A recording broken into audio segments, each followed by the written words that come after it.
I DNA tested my kids, and none of them are mine. My entire life was a lie. Posted in our /true off my chest. I'm sitting in my car right now in a grocery store parking lot, and I can't bring myself to go home. My hands won't stop shaking. I've been parked here for 2 hours, just staring at a piece of paper that's destroyed my entire world. I don't know what to do. I don't know who to talk to. So I'm posting here because I literally have nowhere else to turn. 3 weeks ago, I got the results back from a DNA test. None of my 3 children are biologically mine. Not one. My wife of 16 years has been lying to me since the day we met, and I feel like I'm drowning. Let me back up and explain how I even got here, because this wasn't some paranoid husband thing. I had no reason to suspect anything. 0. My marriage wasn't perfect, but whose is? We had the normal ups and downs. Money stress. Kid stress. But I love my wife. I trusted her completely. I would have bet my life on her faithfulness. The only reason I did the DNA test in the first place was for a medical reason. Our oldest son, Marcus, is 12. About 2 months ago, he started having these really concerning symptoms. Extreme fatigue, bruising easily, nosebleeds that wouldn't stop. We took him to the pediatrician, who ran some blood work and referred us to a specialist.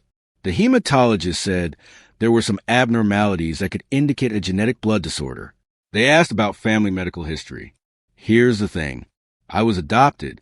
I've never known my biological parents or their medical history. So when the doctor suggested that genetic testing for both me and Marcus might help identify any hereditary conditions, it seemed like a no-brainer. My wife, Jessica, agreed immediately. She said whatever we needed to do to help Marcus, we'd do it. The testing company we used did a full genetic panel, and as part of that, they included paternity confirmation. I didn't even think about it. Why would I? I was there when Marcus was conceived. I was there for every moment of Jessica's pregnancy. I was in the delivery room when he was born. He has my smile, my mannerisms, my love of terrible dad jokes. He's my son, except he's not. When the results came back, there was a note flagged by the lab. It said there was no genetic match between myself and Marcus. They assumed it was an error. Maybe samples got mixed up, and they recommended retesting. I laughed when I first saw it. I actually laughed. I showed Jessica, and she laughed too. We joked about lab incompetence and made an appointment to redo the test. But something kept nagging at me, just this tiny voice in the back of my head. And I started thinking about our other 2 kids. Emma is 9, and Caleb is 6. Once that seed of doubt was planted, I couldn't stop thinking about it. It felt crazy. It felt like I was betraying my wife by even considering it. But I couldn't shake it. So I did something I'm not proud of. Without telling Jessica, I ordered 2 more DNA test kits online. One for Emma and one for Caleb. I told myself I was just being thorough, that once these came back confirming I was their father, I'd never doubt again. I'd throw away the results and never mention it. It would just be this weird, paranoid moment I'd forget about. I collected the samples when Jessica was at her book club. Just a quick cheek swab while they were watching TV. They didn't even really notice. I sent them off and tried to forget about it. The next 2 weeks were torture. I couldn't stop watching Jessica, looking for signs of something, anything that would make sense of that first test result. But there was nothing. She was just Jessica, the woman I'd been with since college, the mother of my children, my best friend. The results came back on a Thursday. I was at work when I got the email notification. I remember my heart was pounding so hard I thought I might pass out. I went into my car in the parking garage and opened the PDF files. Emma, 0% paternity probability. Caleb, 0% paternity probability.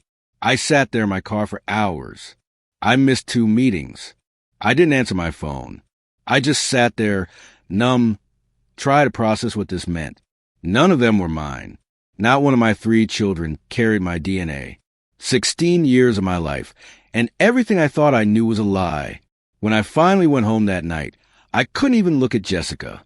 I told her I wasn't feeling well and went to bed early.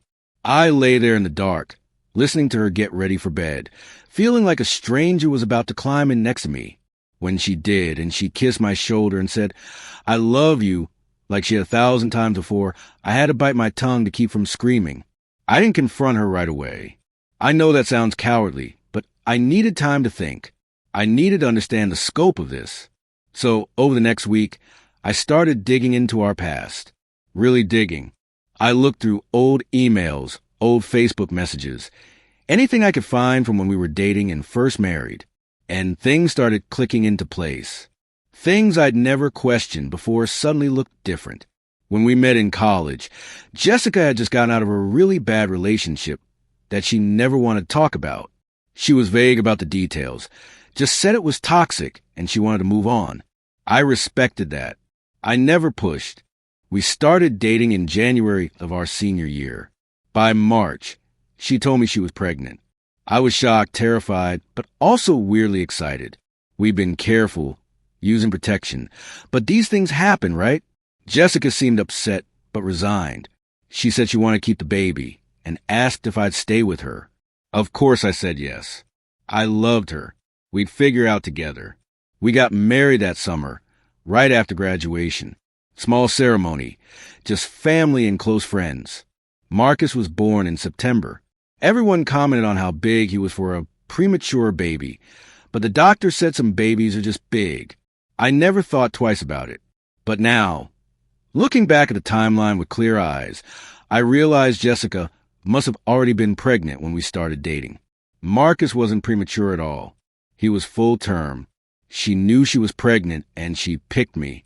She chose me to be her safety net, her backup plan, the sucker who'd step up and play daddy to another man's child. And Emma? I found old text messages between Jessica and her sister from when Emma was a newborn.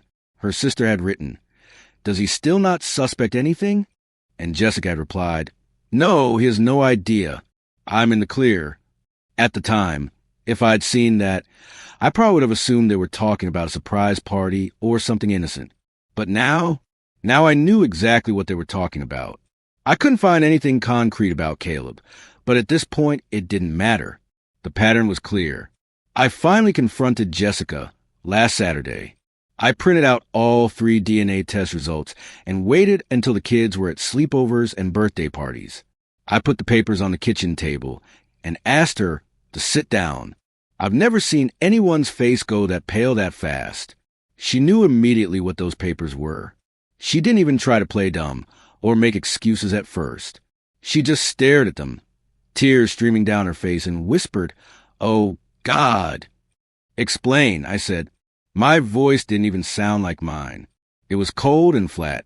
"Explain to me how none of my children are actually mine." And here's what she told me, through sobs and hyperventilating. Marcus's father was her ex-boyfriend, Tyler. The toxic relationship she never wanted to talk about. They'd been on and off for years, and she got pregnant during one of their periods. But Tyler was abusive, controlling, jealous. When she found out she was pregnant, she knew she couldn't tie herself to him forever. So she broke it off for good and started dating me. She knew I was a good guy who would step up. Her words, "a good guy." She swears she was going to tell me the truth eventually, but then we got married and Marcus was born, and I was such a good father, and she couldn't bear to ruin it. She convinced herself that biology didn't matter, that I was Marcus's real father in every way that counted. As for Emma, that one nearly made me vomit. Jessica admitted she had a brief affair with a co-worker when Marcus was about 2 years old. She said our marriage was going through a rough patch. I was working long hours, trying to get a promotion to support our family. She felt neglected and lonely. The affair lasted maybe 2 months before she ended it, racked with guilt. When she found out she was pregnant, she knew there was a chance it wasn't mine, but she convinced herself it was. She wanted it to be mine, so she never said anything. "And Caleb," I asked. My voice was shaking now. "Please tell me Caleb is different." She couldn't even look at me. Turns out Caleb is from another affair. This one with her personal trainer at the gym. Another moment of weakness. Another rough patch. Another pregnancy she just hoped would work out to be mine. Evidence be damned. 3 kids. 3 different fathers. 16 years of marriage. All built on lies. I asked her if she was still in contact with any of these men. She swore she wasn't. Tyler moved out of state years ago, and she hasn't spoken to him since before Marcus was born.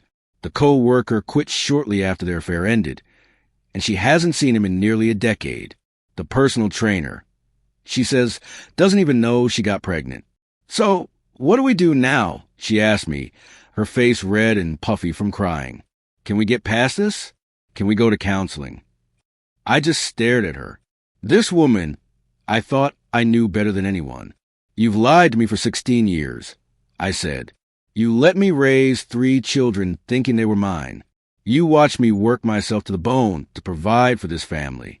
You let me plan for their college funds, worry about their futures, love them with everything I had, and none of it was real. It was real, she insisted. Your love was real.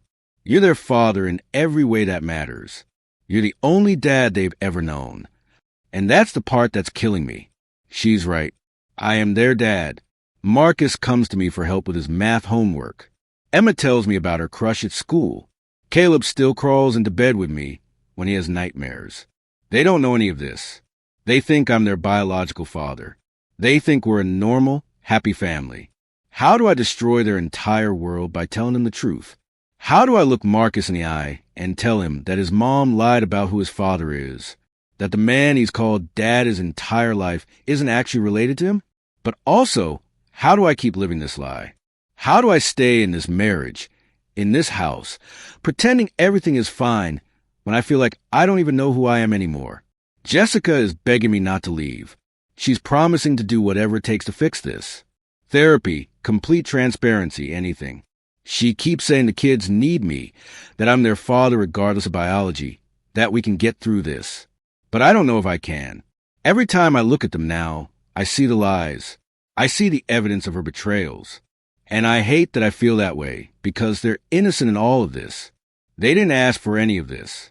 I haven't told anyone yet. Not my parents, not my friends, not even my brother. I don't know how to say it out loud. Hey! So, funny story. Turns out my entire life has been a lie, and my wife systematically cuckolded me for over a decade. Yeah, that's not a conversation I'm ready to have. I've been sleeping in the guest room. The kids have noticed something is wrong. Marcus asked me yesterday if Mom and I are getting divorced. I told him no, we're just working through some stuff. But I don't know if that's true. I don't know what I'm going to do. Legally, I'm their father. I'm on all their birth certificates. I've raised them their entire lives. Even if I wanted to, I probably couldn't just walk away without child support and alimony obligations. And the sick part is, I don't even want to walk away from them. I love those kids. They're my life. But how do I stay married to a woman who could do this? Part of me wants to track down the biological fathers, make them face what they created, force them to take responsibility. But what would that accomplish? Marcus's bio dad is an abuser who Jessica was trying to escape. Emma's bio dad probably doesn't even remember Jessica. Caleb's bio dad doesn't know he exists. Inserting them into my kids' lives would only create more trauma and confusion. I've been researching divorce attorneys. I've been looking at apartments. I've been calculating finances and trying to figure out how to split custody of children who aren't even genetically mine, but who I love more than life itself. And then I think about Emma's dance recital next month that she's been practicing for constantly. Marcus's championship baseball game this weekend. Caleb's 6th birthday party we've been planning. All these normal family moments that now feel tainted and complicated. Jessica cries every night. I can't hear her through the walls. Part of me feels bad for her. Part of me wants to comfort her like I always have when she's upset. But the rational part of my brain knows that she did this. She made these choices. She lied for 16 years. This is the consequence. The worst part is that our families love her. My mom adores Jessica. They're close, talk on the phone all the time, go shopping together. How do I explain to my mother that her grandchildren aren't actually blood related? That the woman she's considered a daughter for 16 years has been lying to all of us? And what about Marcus's medical issues? The whole reason we did the DNA test in the first place? The doctors need accurate genetic history to treat him properly. which means we'll have to tell them the truth, which means it will be in medical records, which means eventually Marcus will know. There's no keeping this secret forever. I asked Jessica if she even knows how to contact Tyler, Marcus's biological father, to get his medical history. She says she doesn't. He deleted all his social media years ago, and she doesn't have a phone number for him. So my son might not get the medical information he needs because his mother chose to lie instead of being honest. I keep playing back memories in my head, looking for clues I missed. Were there signs? Did people know? Did her friends know? Did her family know? Have I been the butt of a joke for 16 years? There was this one time at a family barbecue, maybe 5 years ago, when Jessica's cousin made a weird comment. She'd had too much to drink and said something like, "Jessica, you really lucked out finding such a good guy willing to..." And then Jessica cut her off really fast and changed the subject. I remember thinking it was weird, but I forgot about it. Was she about to say, willing to raise another man's kids? Did people know? I feel so stupid, so naive, so used. I gave this woman everything. My youth, my money, my trust, my love. I worked extra hours and overtime to make sure we could afford a nice house in a good school district. I sacrificed time with friends and personal hobbies to be a present father. I did everything right, and it turns out I was played from day one. But here's the thing that keeps me up at night. I don't regret being a father to these kids. Even knowing the truth, even feeling betrayed and angry and devastated, I don't regret the last 12 years with Marcus or the 9 years with Emma or the 6 years with Caleb. They brought me more joy than anything else in my life. They're funny and smart and kind, and I'm proud of the people they're becoming. So how do I reconcile that? How do I hold both truths at once? That I'm devastated by the betrayal, but grateful for the relationship I have with these kids. People keep saying biology doesn't make you a father, and I understand that on an intellectual level. I know adoption exists. I know step-parents can be amazing parents. I know biology isn't everything. But this is different. This wasn't a choice I made. This was a deception. I didn't choose to adopt these children. I was tricked into it. And that difference matters. If Jessica had been honest from the beginning, would I have stayed? I honestly don't know. If on our third date she'd said, "Hey, I'm pregnant with my abusive ex's baby. You want to raise it with me?" Would 22-year-old me have said yes? Probably not. And that's exactly why she lied. She knew I deserved the choice, and she took it away from me. I've thought about staying for the kids. Lots of people stay in unhappy marriages for their children. But is that what's best of them? Growing up watching their parents in a hollow, broken marriage? Or is it better to divorce and show them what healthy boundaries and self-respect look like? Jessica suggested a post-nup agreement, something that would protect me financially if I stayed. She said she'd sign anything, give me anything, if I'd just stay and work on the marriage. But I don't want her money. I don't want legal agreements. I want my old life back. I want to not know the truth. I want to go back to 3 weeks ago when I was just a normal dad worried about his son's medical tests. Not a man whose entire existence was built on lies. The kids are asking when I'm going to stop sleeping in the guest room.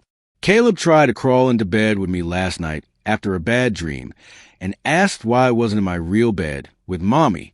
I told him I had a sore back and the guest bed was better for it. He accepted that without question because he's 6 and he trusts me. They all trust me. I'm the stable, reliable parent in their life. Even if I'm not their biological father, I'm the one who's been there for every scraped knee, every bad day at school, every milestone and moment. And that's what makes this so impossible. I can't leave them, but I can't stay with her. And I don't know how to do both. So here I am, sitting in a parking lot, crying in my car like a crazy person, posting my life story to strangers on Reddit because I have nowhere else to turn. My whole life is a lie. My marriage is over. My identity as a father is in question, and I have no idea what to do next. If anyone has been through something similar or has any advice, I'm desperate. I need to make a decision soon. I can't keep living in limbo, sleeping in the guest room, lie to the kids about why Mommy and Daddy are acting weird. They deserve better than this. Hell, I deserve better than this. I just never thought my better would come at the cost of losing my entire family. Update. I'll post more if when things develop. Right now, I'm just trying to survive one day at a time. Edit. Wow. I didn't expect this to blow up. Thank you for all the comments and messages. I'm trying to read through them all. To answer some common questions. Yes, I've contacted a lawyer. Yes, Marcus's doctor has been informed about the paternity issue. No, I haven't told the kids yet. And no, I'm not making any hasty decisions. I'm taking this one day at a time.